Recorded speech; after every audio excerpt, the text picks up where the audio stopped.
ဓမ္မတွေဘယ်ဘဝကလာကြသလဲလို့မေးလို့ရှိရင်ဖြင့်မသိပါဘူးဗျာလို့တပွဲလုံးဖြေကြဘယ်ဘဝကလာကြသလဲမသိပါဘူးဩမသိတဲ့စီကလာကြတယ်ဒါကဘယ်ကလာပါလဲခက်လိုက်တယ်ဖြစ်ချင်းကိုလာတယ်လားကိုလာတဲ့နေရာလဲကိုမသိဘူးဆိုတဲ့အဓိပ္ပာယ်ကလည်းဘယ်နဲ့ဖြစ်နေကြတာတုံးလို့မေးလို့ရှိရင်ပြန်မသိလို့မသိတာရှောက်ရပါတယ်ဖေရဆိုတာဒါပဲဖြေထွန်းမှာပဲ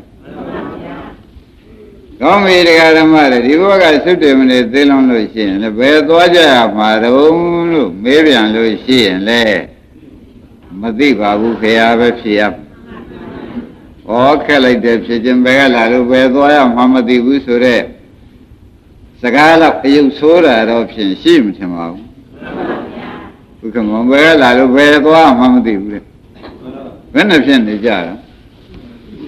မသိလို့ပဲဘယ်ကလာလို့ဘယ်သွားမှမသိဘူးဆိုတော့မောင်ကိုတို့လူစုတော့ခက်နေပြီကွဘယ်ကလာတော့မေးရင်တော့မသိပါဘူးဖေဘယ်သွားရမှာတော့အမလေးမသိတယ်လည်းပေါ်လာကြည်လားဘုကမောင်မသိတယ်ကပိုပေါက်နေပြီဓာတိဘဝရင်လာလို့ဆိုလို့ရှိရင်ဖြင့်နောက်တုံးဘဝတွေကလည်းမသိရကလာပြီးမသိရကြီးသွားနေရတာပဲဆိုတဲ့အဓိပ္ပာယ်ရှင်းလင်းပြီးဒီကလာနေတော့တယ်အဲ့တော့ဓမ္မတို့တခါဘုန်းကြီးကပဲဆက်မေးပြန်တယ်တဲ့ဓမ္မဗြဟ္မာလာတဲ့တကန်းတယ်မှာလေကုမာရီတို့ဝတ္ထုကိုထောက်လိုက်လို့ရှိရင်လည်းသိတာပါတယ်သိရမှာဓမ္မတွေမသိဘူးလားလို့မေးလို့ရှိရင်ဘယ်နဲ့ဖြေကြသိရမှာတော့အသိတာဩသိရမှာတော့သိတာတစ်ချက်ကတော့လည်းရှိတာပဲဘယ်ကလာမှန်းလည်းမသိဘယ်သွားမှန်းလည်းမသိသိရမှာသိရလားဆိုတော့သိပါတယ်ဗျာဆိုတော့သိတာကလည်းအမှန်သားပဲခဏကြီးရတဲ့သိရမယ်ဆိုတော့သိနေကြတယ်နော်သိပင်သိညာတော့လေတဲ့မသိတာလေးတစ်ချက်ကရှိနေပြန်သိတဲ့ထဲကမသိတာလေးတစ်ချက်ကဒကာဝတော်မောင်ကိုတို့ခမောင်တို့ရှိနေသေးတယ်သိရမယ်အချိန်ကာလသိကြရဲ့လားလို့မေးပြန်တော့ဩဒါဖြင့်ဒကာဓမ္မတော့အချိန်သာမသိတာသိရမှာတော့သိတယ်ဆိုတာရှင်းနေဒါဖြင့်ဒကာဓမ္မတို့ပြန်မေးပါဦးဘယ်ကလာကြသလဲဘယ်သွားကြမှာလဲသိရမှာတော့သိရလားအချိန်တော့သိကြရဲ့လားဓမ္မတွေဒီလိုခမရတဲ့တက်တော့မှာဖြင့်ခက်ပြီးဒီကလာနေတာကဘယ်ကလာမှလည်းမသိဘယ်သေးစုဒီမနေ့သေးလုံးတဲ့ခါကြလို့ရှင်ဘယ်သွားရမှလည်းမသိသိရမှာတော့လေခန္ဓာရတဲ့ကသိရဲ့သိရမှာချိန်ကာလကြည့်လိုက်ပြန်တော့မသိပြန်ဘူးတဲ့ဒါဖြင့်ဓမ္မတို့ဒီလိုလုပ်ကြကြလို့ဘယ်ကလာတယ်မသိတာတော့ဖြင့်အသာထားဘယ်သွားရမယ်ဆိုတဲ့သိဝေယအလုပ်ကတော့လုံးမယ်ဆိုရင်ရတယ်ဘယ်သွားရမယ်ဆိုတဲ့သိတဲ့အလုပ်ကတော့လုံးရင်ရသေးတယ်ဆိုတော့ဒီနည်းလေးတလန်းတနည်းပဖုံရှိသေးတဲ့အတွက်ကောင်းသေးတော့တယ်ဆိုတဲ့အဓိပ္ပာယ်လေးရသေးနော်အဲ့တော့ဒီလိုလုပ်ကြလိမ့်မယ်ဒကာဓမ္မတို့ဘယ်လိုလုပ်ရမှာတော့မေးတဲ့အခါကျတော့လာတာမသိလို့ရှင်သွားရသိဖို့အလုပ်ကလေးတစ်ခုတော့ကျွတ်တော့လုပ်ထားရမယ်သွားရသိဖို့အလုပ်ကလေးတစ်ခုတော့ဘာပါလဲလုပ်ထားရမယ်လို့ဆိုတဲ့ဥစ္စာဒကာဓမ္မတို့အလွန်ရန်ကိုပဲအရေးကြီးပါတယ်ဆိုတာမှတ်ထားစမ်းပါဦးသိတော့မယ်ဆိုတော့စာလို့သုံးရင်ကံကမ္မနမိတ်ဂရိနမိတ်၃ပါးတစ်ပါးထင်ရတယ်လို့ဆိုတော့စိတ်ဓာတ်သူကြွယ်တော့ကြတော့စိတ်ဓာတ်သူကြွယ်တော့ကြတဲ့ခါကြတော့ရှင်းဖြင့်တဲ့ဒကာဓမ္မတို့သူတို့ဒီကားလို့ရှင်ကိုခိုင်းလုံးတဲ့ဝိပဿနာပညာမဲ့ပညာတွေအလုပ်ကိုလုပ်ထားလိုက်တဲ့အတွက်ဒီကသစ်ပင်ဆောင်ကအမျိုးအဆောင်တဲ့နတ်တွေကစိတ်ဓာတ်သူကြွယ်သင်သေးတော့မှာပဲသီလတော်စေတောပဏိဝိသုဒ္ဓတာဆိုတဲ့အတိုင်းမင်းတွေကားလို့ရှင်သီလလည်းပြည့်စုံတယ်စိတ်တောင့်တတိုင်းပြည့်စုံနိုင်ပါတယ်ဒါကြောင့်မင်းတွေကလည်းစကြဝဠာမင်းယူပါစကြဝဠာမင်းယူပါလို့ဆိုတော့စိတ်ဓာတ်သူကြွယ်ကဥပယေတံပိအနိစ္စံလို့ပြောလိုက်တံပိတို့စကြဝဠာမင်း မင်းစည်းစိမ်ဒီလေအကယ်ရအောင်ယူရင်ရပါတယ်တံပိထွေရလက်တံဖြစ်တဲ့စကြဝဠာမင်းစည်းစိမ်ဒီလေအနေဆန်းအိဋ္ဌပဲတံပိထိုစကြဝဠာမင်းစည်းစိမ်ဒီလေဒုက္ခဒုက္ခပဲလို့သံယုပါဠိတော်များလာထားတော့တံပိထိုစကြဝဠာမင်းစည်းစိမ်ဒီလေအနတ္တအနတ္တပဲဘာဟာယတန်ထိုတရားကိုဘာဟာယပယ်ခမိတ်သန်းသွားမယ်ဆိုတော့ဒါရင်ငါပယ်သွားမယ်လို့ဆိုတော့သူသေမကိစ္စလာပြောနေကြတာဒါတွေပယ်ပြီးကျုပ်သွားမယ်လို့ပြောတော့သူသေရမှသိတယ်သွားရမယ်ကိစ္စသူသိဒကာဓမ္မတို့ဘာသိပါလဲဩဒါဖြင့်ဘုန်းကြီးတို့ဒကာဓမ္မတွေလည်းဩဒီနည်းရှိတာပဲလို့သိထဲမှာအောက်မေ့ကြရမယ်နည်းရှိတယ်နော်နည်းရှိတယ်တဲ့ခொနကမေးလိုက်တော့ဒကာဓမ္မတွေဘက်ကလာကြသလုံးဆိုတော့ဘယ်နဲ့လဲမသိပါဘူးခင်ဗျာတဲ့ဒီဘဝသုတ္တမလေးသေးလုံးလို့ရှိရင်ဘယ်သွားမှာတုံးလို့မေးပြန်တော့လေအဲ့ဒါဒကာဓမ္မတို့သိတဲ့နေလုံးမထားလို့မသိပါဘူးခင်ဗျာလို့ဆိုတဲ့အဓိပ္ပာယ်ရဘာလုံးမထားလို့ပါလိမ့်သိတဲ့နေလုံးမထားတဲ့တွေ့တဲ့ဒကာဓမ္မတွေမသိပါဘူးခင်ဗျာတွေသာများနေတော့ဟောသိရမှာတော့သိရချိန်လေးလည်းမသိကြသေးသွားရမယ်လမ်းခေးကိုလည်းမသိသေးဟာသိအောင်လုပ်တဲ့နေ့ကျွတ်တော့လှုပ်ထားဖို့အရေးဟာကျွတ်တို့အရေးပဲဆိုတာဒကာဝရမောင်ကိုတို့ဖြောင်းမောင်တို့ဒကာသစ်တို့ကိုမှတ်ကြမှာ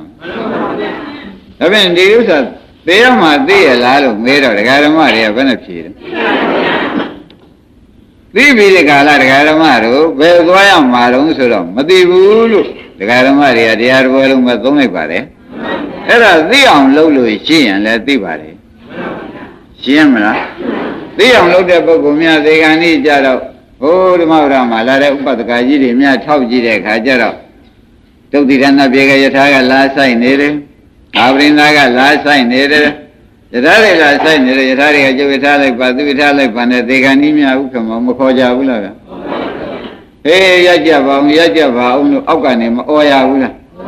အဲ့ဒီအော်ရတဲ့နေရာဌာနသာသမီတွေကတောင်မှအထင်လွဲလို့အဖေကြောင်ကြရမ်းမပြောပါနဲ့လို့တောင်းမှကြသေးတယ်ဟင်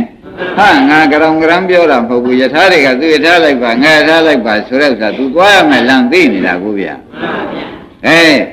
သူဒီသွားမယ်လမ်းလည်းသိတယ်ခொနကစိတ်ဓာတ်သူကြွယ်တော့ကြတော့လေနိဗ္ဗာန်သွားရမယ်လမ်းဒီအနိစ္စတွေမလိုချင်ပါဘူးနိစ္စနိဗ္ဗာန်သာလိုချင်ပါတယ်နိစ္စနိဗ္ဗာန်ရှိသာသွားပါမယ်ဆိုတာလေထင်ရှားပြီးဒီကလာနေတော့ဩသူဒီဘယ်ကလာခဲ့တာတော့မသိညာတော့လေဘယ်သွားရမယ်ဆိုတာတော့သိအောင်ဒကာဓမ္မတို့လှုပ်ထားဖို့သင့်ပါတယ်ဝါရမယ်ခရီးကိုလှုပ်ထားဖို့တော့ဖြစ်မလျှော့ကြနဲ့နော်ကိုလှုပ်ရင်ကိုရတာပဲကိုလှုပ်ရင်ဒါကြောင့်အဲ့တော့ဘုန်းကြီးကဒီဒကာဓမ္မတွေဆုံးမကျင်တာကဩဘယ်ကလာမှန်းလည်းမသိဘယ်သွားရမှန်းလည်းမသိသိရမှာတော့သိရလားဆိုတော့သိပါတယ်အချိန်သိပါရဲ့လားဆိုတော့လည်းမသိဘူးတဲ့အခုတရားဓမ္မတွေဥပဒနာလို့ဒါနသီလတွေကြီးကျယ်ကျယ်ကဲငါလည်းသိတော့မှာပဲစွန့်မှာပဲကျဲမှာပဲဒါနသီလတွေလည်းလုပ်ရလိမ့်မယ်ဝိပဿနာမဉ္ဇဉ်ဆက်အောင်လဲလုပ်ရလိမ့်မယ်လုပ်ရလိမ့်မယ်ဆိုတော့ဒါတွေကိုဒါနလည်းတွင်တွင်ကျယ်ကျယ်မလုပ်ဖြစ်သီလလည်းမြဲအောင်မလုပ်ဖြစ်ဥပဒနာလုပ်ကြည့်ကြပြန်တော့ချိန်ရွေးပြီးဒီကလာနေတာဒီတရားဓမ္မတို့သိရမှာကအချိန်သိကြရလားသိရမှာတော့သိတယ်နော်အချိန်ကြတော့ဟောဒါပြန်သိရမှာသိပြီအချိန်မသိတာနဲ့ဒါနလည်းရဲရဲမလုပ်သီလလည်းချောင်းပြောင်မစောက်ဝိပဿနာလုပ်တွေကိုလည်းတွင်တွင်ကျယ်ကျယ်မလုပ်ဖဲနေတာတရားဓမ္မတွေကိုမှားမှုကြီးမှားပြစ်ကြီးကြီးတယ်လို့ဆိုကြပါလို့ဥက္ကမောင်ဘာပြစ်ကြီးပါလဲမှားပြစ်ကြီးကြီးတယ်သိရမှာတော့မသိဘူးလားသိသလားဘာအချိန်လေးကြပြန်တော့အချိန်ကလေးမသိတာနဲ့ဖြင့်စင်ကြီးလဲပြီးကာလသာယသမီးစီးပွားရေးနဲ့ချိန်လေးကုန်ခံပြီးဒီကာလဒါနရဲရဲမစွန့်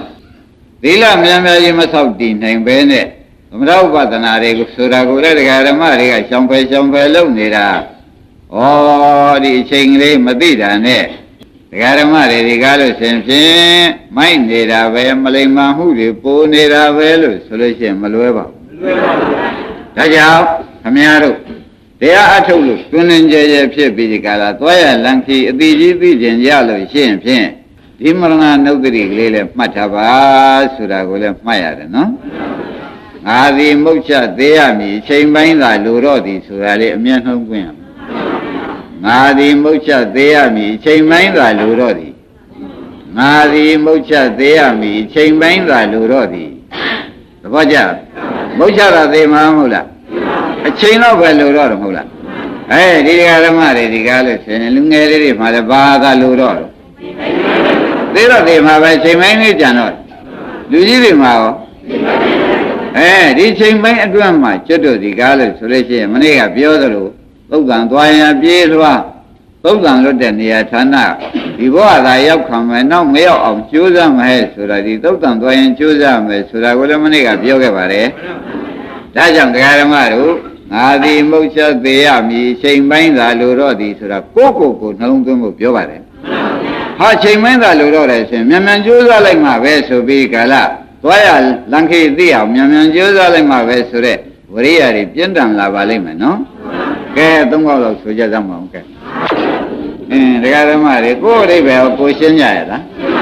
ငါဒီပါတယ်တော့သိမှတော့သိချာချာပဲနော်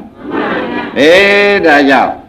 ဓရသမန္တသယေဘာလယေသပဏိတာအတ္တစေဝဒိဋ္ဌာသသဗ္ဗေမေစုပရာယနာလို့ငယ်တဲ့ပုဂ္ဂိုလ်လည်းသိရမှာပဲကွာမန္တရကြီးတဲ့ပုဂ္ဂိုလ်လည်းသိရမှာပဲကွာနော်ယေဘာလယေသပဏိတာလူမိုက်တွေလည်းသိမှာပဲကွာလူပညာရှိတွေရောအတ္တစေဝဒိဋ္ဌာဆိုတဲ့ဆင်းရဲသားကိုသူကျွယ်တွေကိုသဗ္ဗေမေစုပရာယနာတဲ့သိမင်းစီမှာသွားပြီးခန္ဓာကိုယ်နဲ့ခွန်ဆက်ကြရမှာကြီးပါပဲသိမင်းလက်တွင်ကောင်းစင်အကြရမှာကြီးပါပဲဆိုတာသိကြကြပါအဲ့ဒါကြောင့်ဒီထဲမှာအခုပြောတဲ့6မျိုးတဲ့ဖြင့်မများတော့ပါဘူးငယ်တဲ့ပုဂ္ဂိုလ်လည်းပါပါတယ်ကြီးတဲ့ပုဂ္ဂိုလ်ကောမိုက်တဲ့ပုဂ္ဂိုလ်လည်းလိမ္မာတဲ့ပုဂ္ဂိုလ်ကောပစ္စည်းပါရှားတဲ့ပုဂ္ဂိုလ်ပစ္စည်းကြွယ်ဝတဲ့ပုဂ္ဂိုလ်ဘာပဲပါဒီ6မျိုးဟာနောက်ဆုံးပဲသိမင်းကောင်းစင်အရမှာကြီးပဲသိမင်းကိုအဲ့ဒါကြောင့်သိမင်းကြီးကောင်းစင်အရတဲ့ဘဝတွေကများလုံးလို့ဒကာဓမ္မတို့တော်ပြီတံပြီသိမင်းစဘဝဘဖြစ်ဖြင့်ကျွတ်တော့အလွတ်ပဲရှောင်းပါတော့မယ်ဆိုပြီးဒီကာလဒကာဓမ္မတို့သေသည်ချမ်းမဲ့နဲ့စိတ်ဓာတ်သူကျွယ်တော့လို့လောကစိစိမ်တွေအကုန်ဒိဋ္ဌကြီးပဲနိဗ္ဗာန်သာရင်ကောင်းတယ်ဆိုတဲ့အဓိပ္ပာယ်မျိုးရအောင်တခါတည်းကိုသွားရမယ်လမ်းကိုသိထားရအောင်ဘုန်းကြီးတို့ဒကာဓမ္မတွေဒါနဲ့သီလသမထဥပဒနာတွေအကုန်ကြိုးစားရတော့မယ်ဆိုတဲ့ဥစ္စာယနေ့ဟောပါတယ်ရှင်းပြီနော်ကဲဒါဖြင့်ဒကာဓမ္မတွေကတရားတော့နားနေကြတာပဲဘုန်းကြီးကလည်းတရားဟောနေတာပဲပြတရားမိချိန်မင်းသာလိုတော့သည်ဆိုတာလေးကိုနှလုံးသွင်းကြပါနှလုံးသွင်းလိုက်တဲ့အခါကျတော့ခொနဲ့ကဂိုင်လာရဂရိသိတဲ့အလုပ်ကိုနိဗ္ဗာန်အထာတောဂရိလို့ဒီနေ့ကလည်းပြောခဲ့တယ်နော်နိဗ္ဗာန်တရားနာပုဂ္ဂိုလ်တို့ဤလာရဂရိဆိုတာလည်းပြောခဲ့တယ်အဲ့တော့ဂရိမြဲအောင်ဒကာဓမ္မတို့နိဗ္ဗာန်မရသေးတောင်မှဒုက္ခတိရအောင်သူတိကနေပြီးဒီကလာအောက်ပြန်မလဲပဲနဲ့နိဗ္ဗာန်ကူးအောင်လုပ်ဖို့ဖြင့်ဒီကနေ့မှာသွားရလန်ခီယထာတွေကခေါ်သလိုနိဗ္ဗာန်အာယုံပြုတ်နိုင်သလိုဒကာဓမ္မတို့ဒီတဲ့ကြိုးစားရမှာပဲဒါဖြင့်အချိန်ပိုင်းတွင်ကြိုးစားရမှာပေါ့ခင်ဗျားတို့ကဘာပဲလို့တော့မာဒီမုတ်ချသေးရမည်အချိန်ပိုင်းသာလို့တော့သည်ဒါဖြင့်ဒီချိန်ပိုင်းလေးအတွင်းမှာပဲဒကာဓမ္မတို့ဘာလို့ရမှာလဲကြိုးစားရမယ်ဥက္ကမောင်ရေလာရသိဖို့ကြိုးစားရမယ်ဘယ်ချိန်ကြိုးစားမှာပဲဒီချိန်ပိုင်းလေးအတွင်းမှာဒါဖြင့်ဘုန်းကြီးပြောနေကြစကားတိုင်းဒကာဓမ္မတွေသုံးရလို့ရှင်းမြအသေးကမဥပဲနဲ့ဉာဏ်ကဥအောင်လုပ်လိုက်ပါအသေးကမဥပဲနဲ့ခန္ဓာကိုယ်ကြီးအသေးပဲကြီးတခါတည်းကိုင်းနေပါတယ်ဉာဏ်ကတခါတည်းဒကာဓမ္မတွေကကိုင်းတာမင်းကိုင်းတာတော့ကိုင်းတာပေါ့ကွာတခါပဲကိုင်းခါမှာကွာနောက်ကိုဖြင့်ဒီမင်းခွန်ဆက်တယ်လို့မလုပ်တော့ပါဘူးဆိုတော့မတရားမှန်ပြိနိဗ္ဗာန်ကိုဒကာဓမ္မတွေတခါတည်းမရောက်ကြိုးစားတော့မယ်ဆိုတာသဘောပါမတရားမှန်ပြိနိဗ္ဗာန်ဆိုတာရှားမဟုတ်ဘူးအထုတ်လိုက်တဲ့ခါကြလို့ရှိရင်ဖြင့်နိဗ္ဗာန်မြင်တဲ့အမြင်ရပြီးတဲ့ပုဂ္ဂိုလ်ကြလို့ရှိရင်ဖြင့်သောတာပန်အမြင်ဖြစ် ဘယ်လေးပါးနမိတ်တွေကမထင်လားလို့သူ့အတိနမိတ်တွေသာထင်လားပြီဥက္ကမောင်ရေသွားရလမ်းခီသိပါတယ်သဘောကျကြအရဂန္နာဂံယန္တာတို့ပါလေထို့တူပဲကိုသွားရကိုသိကြပါတယ်ဆိုတဲ့အဓိပ္ပာယ်ရှင်းကြပါလားဒါဖြင့်ဘယ်ကလာကြသရုံမသိပါဘူးဘယ်သွားကြမှာတုံးလို့မေးရင်ဟောအဲ့ဒါသိအောင်လို့ရှင်းကြလားအဲ့ဒါကြောင့်တဲ့တရားဓမ္မတို့ခင်ဗျားတို့ဘုန်းကြီးတို့အားလုံးတရားနာကြတဲ့သံဃာတော်တွေရောတရားဓမ္မတွေရောဘုန်းကြီးတွေရောအချိန်ပိုင်းမဲ့လို့ကြပါတော့တယ်ဘာလို့ကြတော့အချိန်ပိုင်းမဲ့ဘုန်းကြီးတို့တရားဓမ္မတွေလို့ကြတော့အိမ်မှာလဲဒီဦးနဲ့တူစကားများကြပါနော်ကြောက်ကြက်ဖြစ်ကြတော့မယ်ဆိုလို့ရှိရင်အိုးအချိန်ပိုင်းနဲ့လို့တဲ့သေကံနီးကဒီပြောမျိုးပြောရသလားလို့ကိုယ့်ကိုယ်ကိုလည်းဆုံးမှာပါအချိန်ပိုင်းလို့တဲ့သေကံနီးတွေမဟုတ်လားဗျာအဲ့ဒါတယောက်နဲ့တယောက်ညင်မဖြစ်စေသာသမီဖြစ်စေမိမိဘနဲ့ဖြစ်စေဆွေမျိုးညာတကနဲ့ဖြစ်စေမိတ်သင်္ကနဲ့ဖြစ်စေကျန်ကျန်ပြောမယ်ဆိုမယ်လို့ကြည့်လိုက်လို့ရှိရင်ခုနကငါဒီမဟုတ်ချသေးရမီအချိန်ပိုင်းသာလို့ဒီအချိန်ပိုင်းလို့တဲ့ဆိုတာသေကံနီးပြောတာအချိန်ပိုင်းလို့တဲ့ဆိုတာဘာပါလိမ့်ဟုတ်တဲ့သေကံနီးကတရားဓမ္မတို့ကျွတ်တော့ခမရတို့ဒီကားလို့ဆိုလို့ရှိရင်ဖြင့်လောဘဒေါသမောဟသိမ့်ပြီးဒီကာလသွားရလံခီသိဖို့ရအလုတ်တာရေးကြီးလုပ်ပါတော့အခုတရားဓမ္မတွေကဘုန်းကြီးဆုံးမကျန်တာကရှေ့ပိုင်းမှာနော်သေကံနည်းတွေကသေကံဝေးငဲ့နေတာခက်တယ်ဘာခက်နေပါလဲသေကံနည်းကသေကံဝေးငဲ့နေတာခက်တယ်ဥက္ကမောဘာခက်နေအသက်တိုင်းနေရလို့ရှိရင်ဥက္ကမောင်နဲ့သားနဲ့ဆိုလို့ရှိရင်ပြေဥက္ကမောင်ကသေကံနည်းသားကဘယ်နဲ့ကြောင့်ဥက္ကမောင်ကြီးတွေသူတော်ကောင်းလို့မလုံနိုင်ပါလိမ့်မလဲမောင်ကိုတော့မလုံနိုင်ပါလိမ့်မလဲတွင်နေကြမလုံပါလိမ့်တကားတော့မလုံပါလိမ့်မလို့မေးလိုက်တဲ့အခါကျဟောဒီလက်ညှိုးထိုးပြတာကသေကံဝေးထိုးပြတယ်ဘာထိုးပြလိုက်အမလေးဒါဖြင့်ဒကာဓမ္မတို့သေကံဝေးဆိုတဲ့ဥစ္စာအသက်တိုင်းနေသူကဝေးပါလေအသက်တိုင်းနေရင်ပေါ့ဗျာအဲ့ဒါသေကံသီးတွေကပြန်ငဲ့ပြီးဒီကလာနေတာဒီဒါအမိုက်တစ်မျိုးပူတာပဲလို့ဆိုလို့ရှိရင်မလွယ်ပါဘူးဘယ်လိုဆိုကြပါမလဲအမိုက်တစ်မျိုးပူနေတယ်ဒကာဓမ္မတွေဆိုလိုက်လို့မနာပါနဲ့နော်ဘာကြောင့်လဲဆိုတော့ကိုကအသက်တိုင်းနေတော့သေကံကကြီးတယ်သေကံကနီးတယ်ဆိုတာယုံပါတန်တရားရှိကြလို့သေးလားသားငယ်သမီးငယ်မြင်းငယ်တွေကတော့အစဉ်တိုင်းသာကျွတ်တို့တိုင်းသာနေသွားရမယ်ဆိုရင်သူတို့ကသေကံဝေးပါသေးတယ်အခုတရားဓမ္မတွေသူကိုယ်အလုံးမလုံးနိုင်တာသေကံနည်းတွေကကိုယ်အလုံးမလုံးနိုင်တာသေကံဝေးငဲ့နေလို့ဥက္ကမောင်ဘယ်နဲ့ဆိုပါကြားလို့မကောင်းနိုင်ကြရှိကြရလားကိုကမရှင်းရင်တော့မပြောတော့ဘူးပေါ့ဗျာရှင်းမယ်ဆိုလို့ရှိရင်ဟိုသေကံနည်းကသေကံဝေးတွေငဲ့နေလို့သေကံနည်းအလုပ်မလုပ်ဘူးအသေးလွတ်တဲ့အလုပ်ကိုမလုပ်ဘူးဟေ့ဆိုတဲ့ဥစ္စာဥဝါတို့မောင်ကိုတို့အတော်လွဲပါလားမလွဲဘူးလားဒါကြောင့်ဘုန်းကြီးကဥမာပြောရဘုန်းကြီးတို့ဒကာဓမ္မတွေဥမာပြောရကိုကတော့ဖြင့်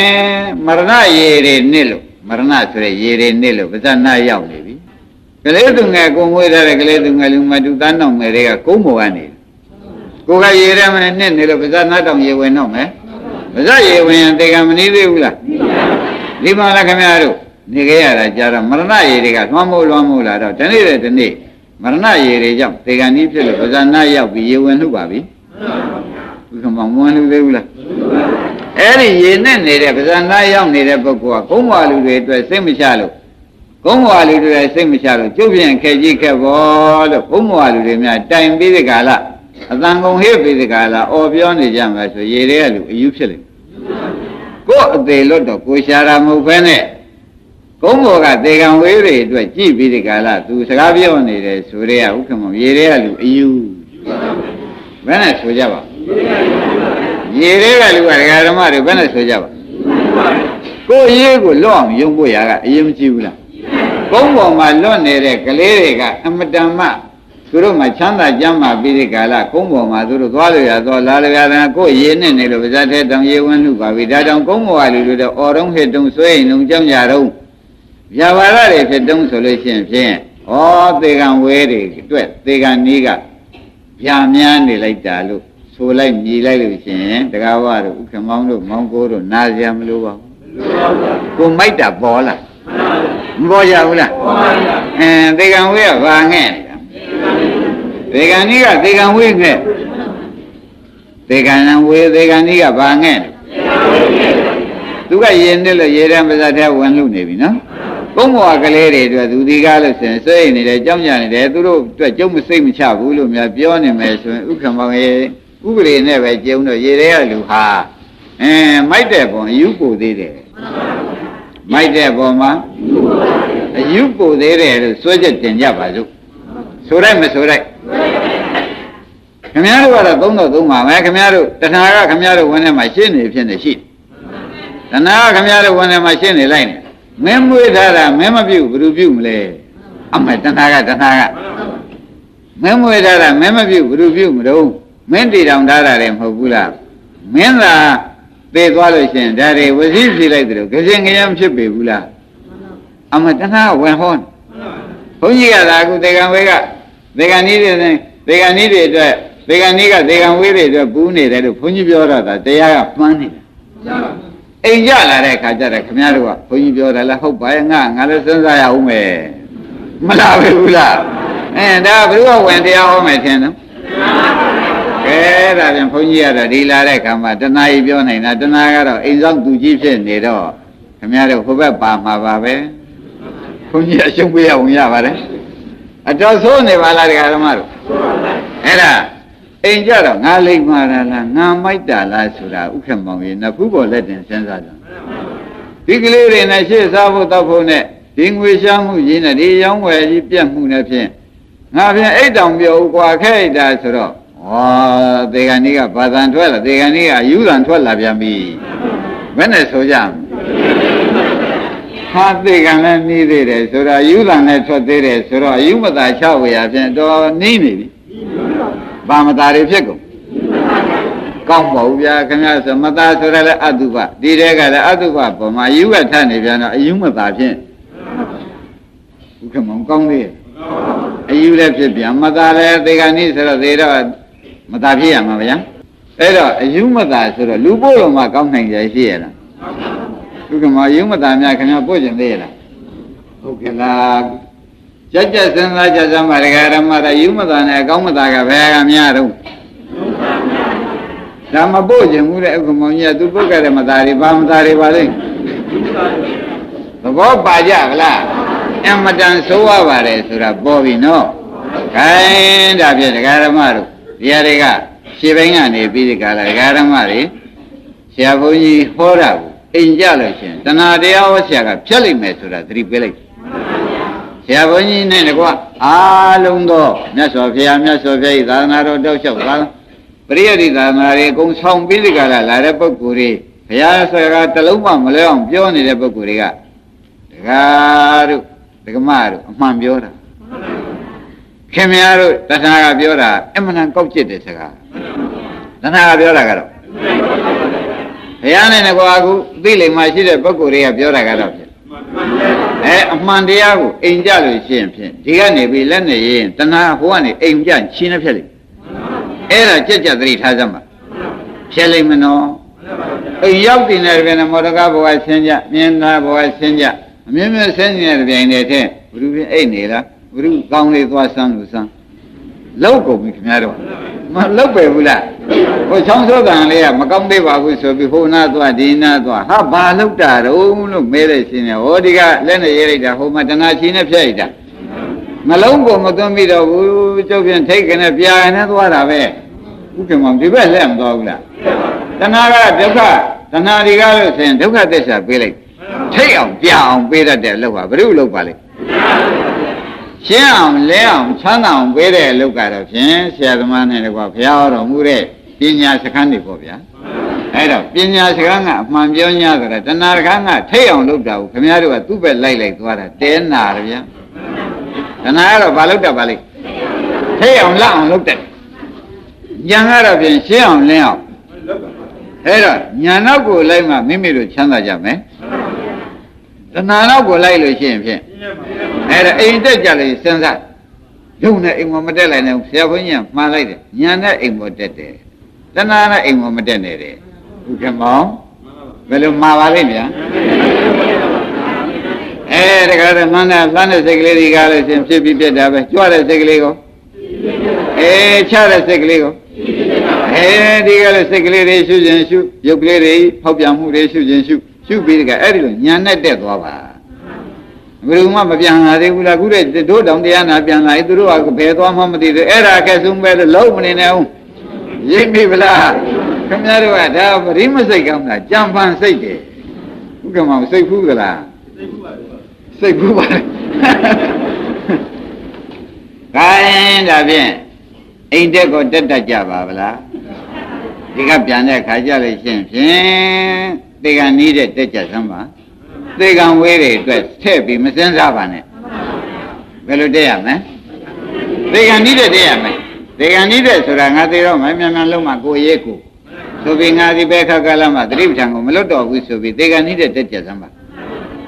ဒီတိုင်းတည်းရင်သေကံဝေးတဲ့တွတ်တဲ့အဓိပ္ပာယ်ရောက်လိမ့်မယ်သေကံဝေးတွေအတွက်စဉ်းစားတက်သွားလို့ရှိရင်ငါးပါးမှောက်မှာစိုးလို့ကဲဆုံးမတာဖြင့်တော်တော်သိပြီမဟုတ်လားကဲတရားဓမ္မတွေငါသည်မုတ်ချက်သေးရမည်ချိန်မင်းသာလူတော့သည်ဆိုတာကိုလေညကိုနှလုံးသွင်းပြီးတခါတည်းမြန်မြန်လှုပ်ပြပါနော်တော်တော်ကောင်းလို့မြန်မြန်လှုပ်ပါ